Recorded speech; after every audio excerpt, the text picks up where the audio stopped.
Bapa kami yang ada di dalam kerajaan sorga, di dalam nama Tuhan Yesus Kristus, kami bersyukur dan berterima kasih Tuhan. Kalau kesempatan ini kembali kami boleh datang kepadamu. Sebentar Tuhan, kami akan mendengarkan firman-Mu, kami akan membaca firman-Mu Tuhan. Kiranya beri kami pengertian-pengertian yang baru, untuk kami boleh mengerti firman-Mu di dalam kehidupan kami.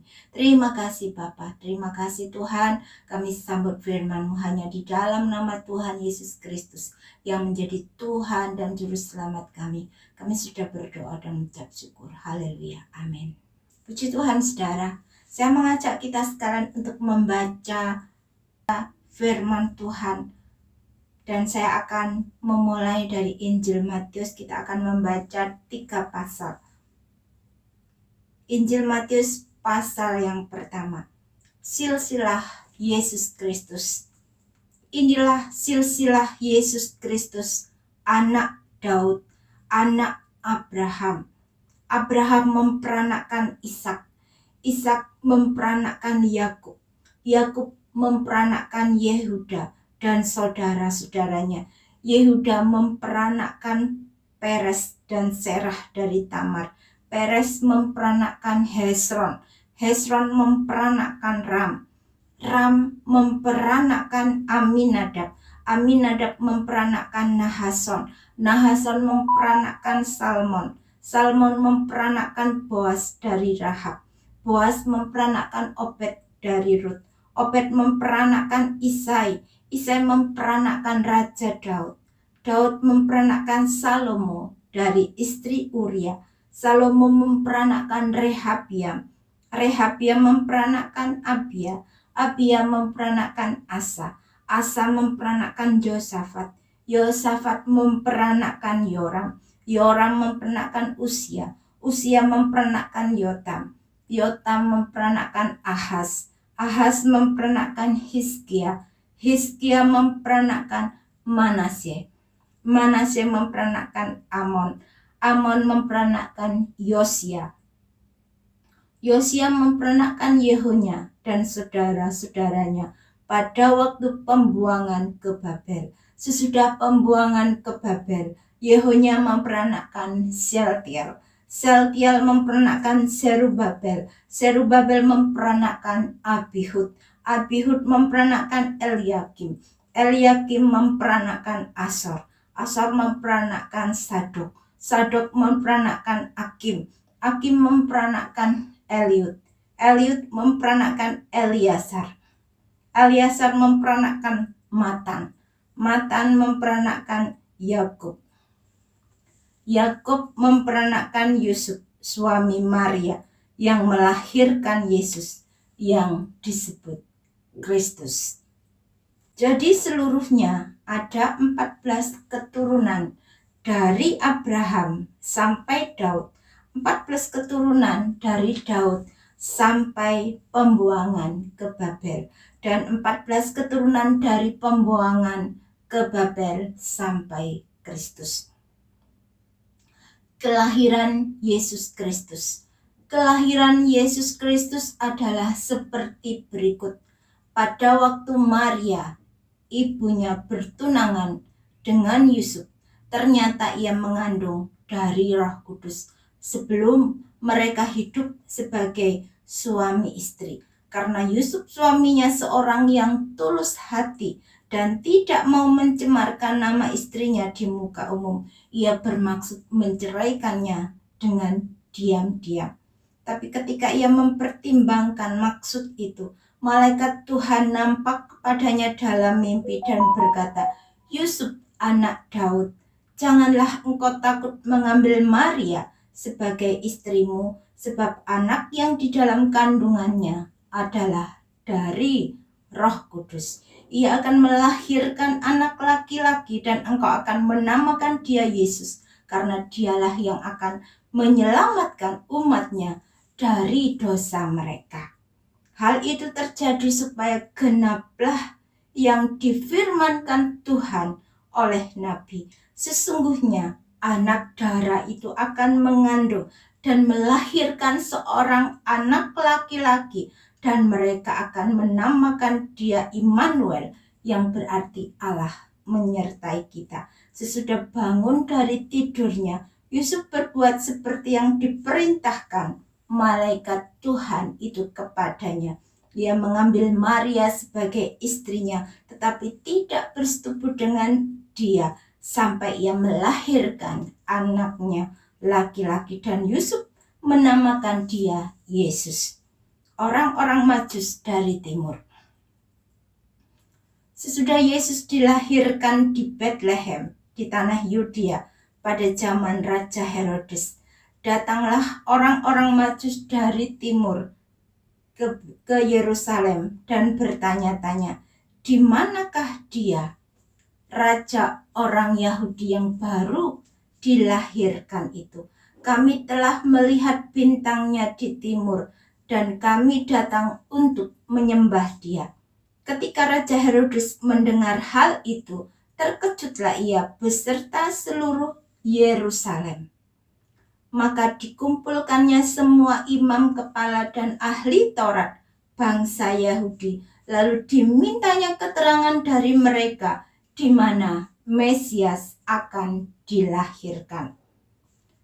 Mereka berkata kepadanya, di Bethlehem di tanah Yudea, karena demikianlah ada tertulis dalam kitab Nabi, dan engkau Bethlehem tanah Yehuda, engkau sekali-kali bukanlah yang terkecil di antara mereka yang memerintah Yehuda, karena daripada mula akan bangkit seorang pemimpin yang akan menggembalakan umatku Israel.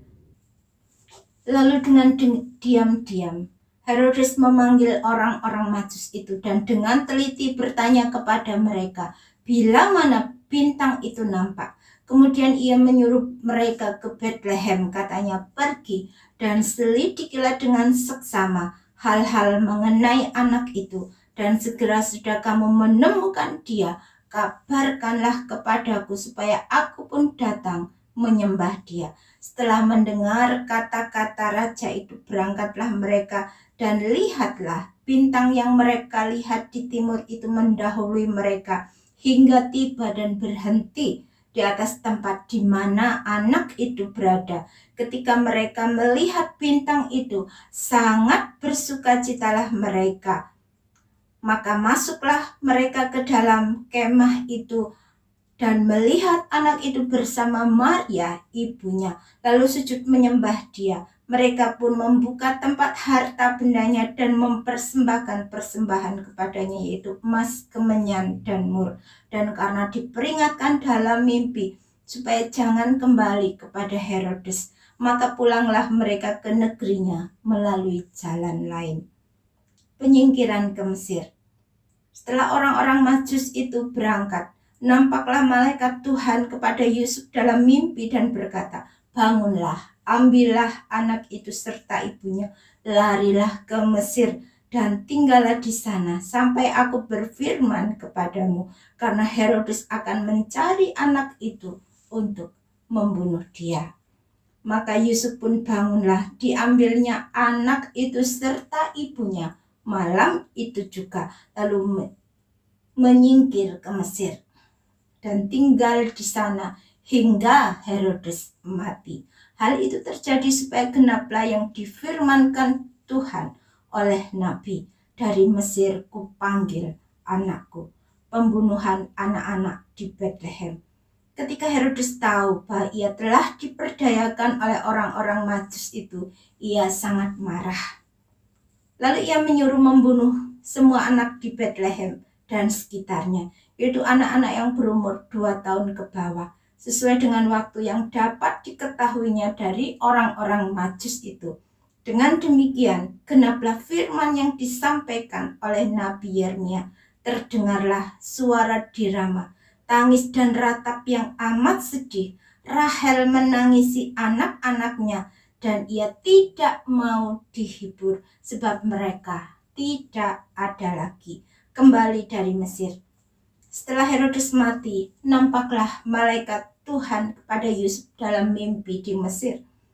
Katanya, bangunlah, ambillah anak itu serta ibunya dan berangkatlah ke tanah Israel, karena mereka yang hendak membunuh anak itu sudah mati. Lalu Yusuf pun bangunlah, diambilnya anak itu serta ibunya dan pergi ke tanah Israel.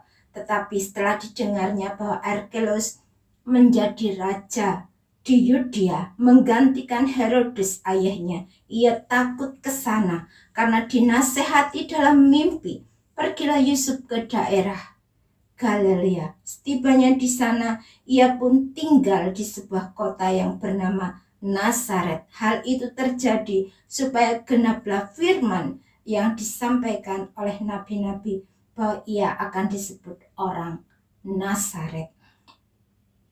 Yohanes Pembaptis. Pada waktu itu tampillah Yohanes Pembaptis di padang gurun Yudea dan memberitakan, bertobatlah, sebab kerajaan sorga sudah dekat. Sesungguhnya dialah yang dimaksudkan Nabi Yesaya ketika ia berkata, ada suara orang yang berseru-seru di padang gurun, persiapkanlah jalan untuk Tuhan, luruskanlah jalan baginya. Yohanes memakai jubah bulu unta dan ikat pinggang kulit dan makanannya belalang dan madu hutan. Maka datanglah kepadanya penduduk dari Yerusalem, dari seluruh Yudea dan dari seluruh daerah sekitar Yordan. Lalu sambil mengaku dosanya, mereka dibaptis oleh Yohanes di sungai Yordan. Tetapi waktu ia melihat banyak orang Farisi dan orang Saduki datang untuk dibaptis, berkatalah ia kepada mereka, hai kamu keturunan ular beludak, siapakah yang mengatakan kepada kamu bahwa kamu dapat melarikan diri dari murka yang akan datang?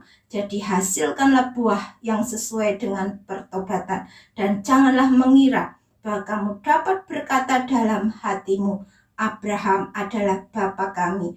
Karena aku berkata kepadamu, Allah dapat menjadikan anak-anak bagi Abraham dari batu-batu ini. Kapak sudah tersedia pada akar pohon, dan setiap pohon yang tidak menghasilkan buah yang baik pasti ditebang dan dibuang ke dalam api. Aku membaptis kamu dengan air sebagai tanda pertobatan, tapi yang datang kemudian daripadaku lebih berkuasa daripadaku, dan aku tidak layak melepaskan kasutnya. Ia akan membaptiskan kamu dengan Roh Kudus dan dengan api. Alat penampi sudah di tangannya. Ia akan membersihkan tempat pengirikannya dan mengumpulkan gandumnya ke dalam lumbung. Tetapi debu jerami itu akan dibakarnya dalam api yang tidak terpadamkan. Yesus dibaptis Yohanes. Maka datanglah Yesus dari Galilea ke Yordan kepada Yohanes untuk dibaptis olehnya. Tetapi Yohanes mencegah dia, katanya, akulah yang perlu dibaptis olehmu, dan engkau yang datang kepadaku. Lalu Yesus menjawab, katanya kepadanya, biarlah hal itu terjadi, karena demikianlah sepatutnya kita menggenapkan seluruh kehendak Allah. Dan Yohanes pun menurutinya. Sesudah dibaptis, Yesus segera keluar dari air, dan pada waktu itu juga langit terbuka dan ia melihat Roh Allah seperti burung merpati turun ke atasnya. Lalu terdengarlah suara dari sorga yang mengatakan, inilah anak yang kukasihi, kepadanya lah aku berkenan. Saudara, kita lanjutkan di dalam Mazmur 1. Jalan orang benar dan jalan orang fasik. Berbahagialah orang yang tidak berjalan menurut nasihat orang fasik, yang tidak berdiri di jalan orang berdosa, dan yang tidak duduk dalam kumpulan pencemooh, tapi yang kesukaannya ialah Taurat Tuhan, dan yang merenungkan Taurat itu siang dan malam. Ia seperti pohon yang ditanam di tepi aliran air, yang menghasilkan buahnya pada musimnya, dan yang tidak layu daunnya. Apa saja yang diperbuatnya berhasil. Bukan demikian orang fasik. Mereka seperti sekam yang ditiupkan angin. Sebab itu orang fasik tidak akan tahan dalam penghakiman. Begitu pula orang berdosa dalam perkumpulan orang benar. Sebab Tuhan mengenal jalan orang benar, tapi jalan orang fasik menuju kebinasaan. Bapa, kami bersyukur dan terima kasih Tuhan. Kami sudah membaca firman-Mu. Kiranya Tuhan, Allah Roh Kudus mampukan kami untuk mengerti firman-Mu dalam kehidupan kami. Singkapkan rahasia kebenaran firman-Mu, supaya kami mampu mengerti firman-Mu dan kami boleh melakukannya dalam kehidupan kami. Terima kasih Bapa, di dalam nama Tuhan Yesus Kristus kami sudah berdoa dan mengucap syukur. Haleluya. Amin.